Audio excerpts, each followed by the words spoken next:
This is the Louie T Network.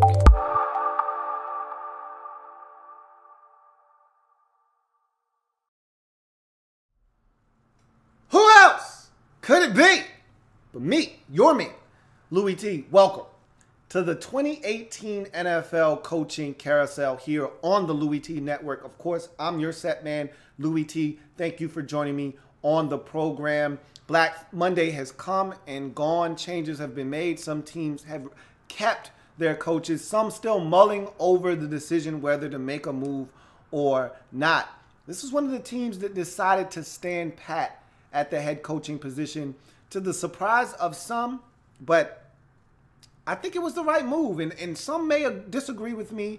Others may strongly and vehemently disagree with me. Others may actually agree.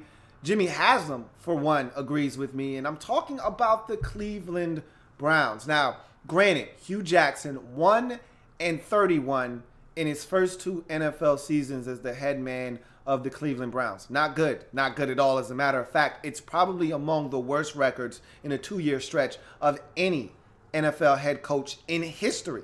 That being said, the reason the Browns are so bad year in, year out, the reason they're an abysmal organization is because of the turnover, because of the constant change. Now, I'm not one of these guys that is a stickler for consistency and gelling and keeping guys together in continuity for the sake of continuity. I'm not that guy. If a change needs to be made, make it, okay? You don't want to change head coaches every other year. You don't want to change coaches every year because it does mess with the continuity and the inability to keep continuity in a league where continuity, it may be the most valuable of all the major sports in America. You can probably get away with lack of continuity in basketball, lack of continuity in baseball. You can't get away with it necessarily in football. And so it's imperative that your head coach have a quarterback that he can trust. Whether that head coach is defensive-minded, offensive-minded, what may have you, he needs to be able to trust his quarterback.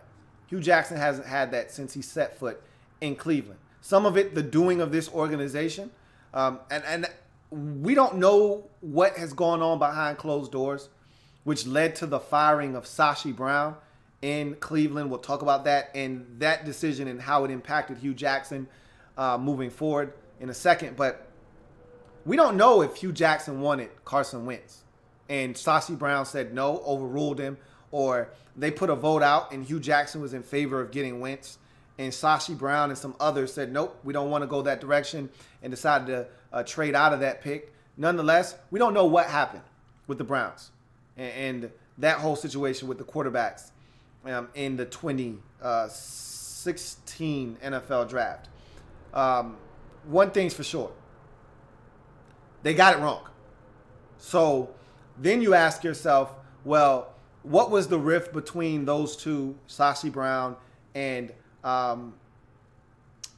Hugh Jackson this year? Well, the biggest one that we all know about was the trade, no trade, because of the failed paperwork at the trade deadline for A.J. McCarron. Remember, Hugh Jackson had A.J. McCarron in Cincinnati, worked with him very closely. When Andy Dalton went down to an injury, Hugh Jackson was able to coach up A.J. McCarron and help lead Cincinnati to the playoffs and almost won a game. So that being said, he was comfortable with A.J. McCarron, what he was capable of.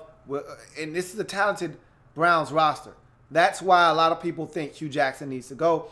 I think that Hugh Jackson, if given the right quarterback, could turn this thing around very quickly. And so does Jimmy Haslam, which is why I think Hugh Jackson proposed that it's him or me scenario with Sashi Brown.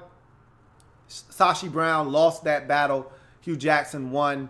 And despite the 1-31 record over his first 2 years in Cleveland, he's going to remain head coach in Cleveland. I think it's the right move because you're looking to instill some level of, one, continuity, which I spoke of at the top of the show. And again, I'm not one for continuity for the sake of continuity, but I think for an organization that has been the anti-continuity organization over the last decade plus, there's something to be said about sticking it out through a bad start to the Hugh Jackson administration in Cleveland. But also, two, accountability. When coaches come in and out like a turnstile, players don't have accountability because they don't look at the next head coach as the guy that's going to come in and be the voice of reason or be the coach that is going to be able to push them out the door. They look at that guy as just another guy in the long list of guys that have come through here. I mean, if you look at Joe Thomas and you ask him, how many coaches have you had? How many different coordinators have been through here? He'll laugh at you because it's been a joke throughout his career.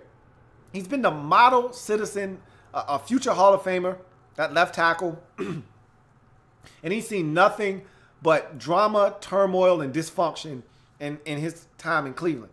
And it's time for that to change.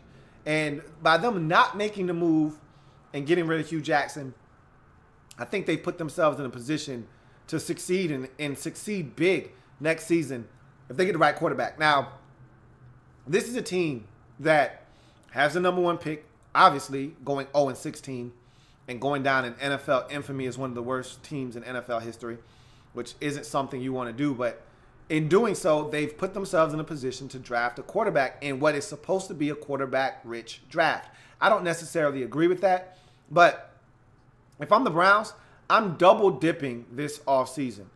I'm getting a veteran quarterback, and not one that I think is going to come in and necessarily change the game for me. You know, I'm going out and I'm getting a Sam Bradford, or I'm getting a veteran too. It's not going to be a young guy like Teddy Bridgewater that wants to come in here and start. I'm getting a veteran like a Sam Bradford. I'm getting a veteran that can come in. I mean, hell, even a Case Keenum, if I can get him on the cheap. And I'm not a guy that loves Case Keenum, but I'll get a stopgap guy, but I'm still drafting a quarterback. I'm getting 2 for 1. 1 in free agency, 1 in the draft, and I'm going to develop my young guy. And I'm going, because I don't think Deshaun Kaiser's the guy. I don't think Hugh believes in Deshaun Kaiser. And you heard the statement that he made, that he doesn't think that Deshaun Kaiser's going to ever get it. So that tells you all you need to know about his thought process when regarding Deshaun Kaiser. You need 2 quarterbacks. You need a backup quarterback. You need to purge the roster of quarterbacks right now. Keep Kaiser. Obviously, you just drafted him last year. But Hogan and all the rest of those guys, Kessler, gone. Get them out of there. Draft a quarterback. Get one in free agency. And then you move forward with your crop and stable of quarterbacks. You start the veteran, and you bring along the rookie slowly. And that's how I would approach this if I'm Hugh Jackson. And even if that veteran is A.J. McCarron, who really hasn't had a chance, you give him a chance to compete, see what he can do, see what he does. If he plays well, he continues to start, and the rookie sits. If he doesn't, you insert the rookie at some point, and you grow as an organization that way. I felt like Jacksonville did it the right way. Even though Gus Bradley wasn't winning and they were losing every year, Gus kept his job. It was something to be said about continuity and growing. That organization grew because the draft, Dave Caldwell did a phenomenal job of drafting players, and Gus Bradley just wasn't doing a good enough job, and the quarterback position stunk.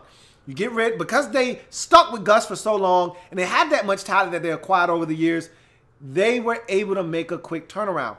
I think you need to do the same thing with Hugh Jackson. That's the model you should be following in Cleveland. Look at the Jaguars. They now are a division winner at 10 wins and are going to be hosting a playoff game this wild card weekend. That's the model you should be staring at. If Hugh has another tough season, but you see growth, you have a lot of talented players, you keep him for one more year, he struggles, you get rid of him, you bring in the next guy, the young quarterback goes in, and all of a sudden, you're ready to turn this thing around. But if you keep changing head coaches every other season, you're going to continue to see the same results. A losing franchise with a losing mentality where you're having players like Josh Rosen come out and say, hey, if the Browns are thinking about drafting me, I might go back to school, which is bullshit. And I don't want him if he's got that mentality. But still, the fact that he thinks it's okay to utter those words out of his mouth means that this organization has hit its lowest point. And players don't want to play for this franchise coming out of college. As a collegiate athlete, you should be ecstatic just to be playing in the league and making money.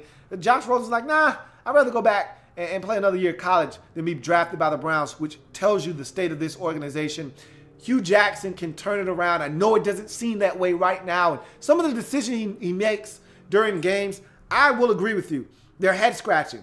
I mean, some of this stuff, like the missed opportunity for a field goal on a quarterback sneak in Detroit, you can't do that. That can't happen. Hugh does have some brain farts. I will agree. But I think he's the right man for the job to turn things around in Cleveland. And the only way to find out is to give the man the biggest resource we have as human beings: time. And so, another year in Cleveland, another strong draft by this brass. And this is a talented football team already as it stands. You grow as an organization. You get the right guy. And look, if you go out in free agency, and let's say you draft and you get a good quarterback, one that you believe in. Say you get an Alex Smith. You trade for an Alex Smith. Say you get a Teddy Bridgewater and you believe in Teddy Bridgewater. Okay. How about you draft a Saquon Barkley and all of a sudden you turn into the Dallas Cowboys? It could happen. You turn to the Jacksonville Jaguars. Strong defense, strong run game, okay quarterback play, and all of a sudden you're a 10-win team. It could happen. And this team has the talent to do it. So we'll see what direction they decide to go, but it first starts with Hugh Jackson finding a way to make the right decisions at the quarterback. Because he's going to have a huge input on what they do at the quarterback position, I think. With Sashi Brown out of the mix, and the reason I think Hugh is here is because they chose him over Sashi Brown. And I think Sashi Brown had a lot of input as to what they did at the quarterback position. No A.J. McCarron, no Carson Wentz. I think those were all moves that were okay and signed off by Sashi Brown. So now I think Hugh is going to, and I don't know if Hugh Jackson was ever a Carson Wentz guy. I'm not going to sit here and act as if he was the entire time, but I know Hugh Jackson wanted A.J. McCarron, and he didn't get his guy. And so bottom line is Hugh Jackson, I think, is going to have a lot of input in picking the next quarterback of the Cleveland Browns. I think that's the best move for this organization, whether that's in free agency or the draft or both. This team is going to benefit from holding on to Hugh Jackson.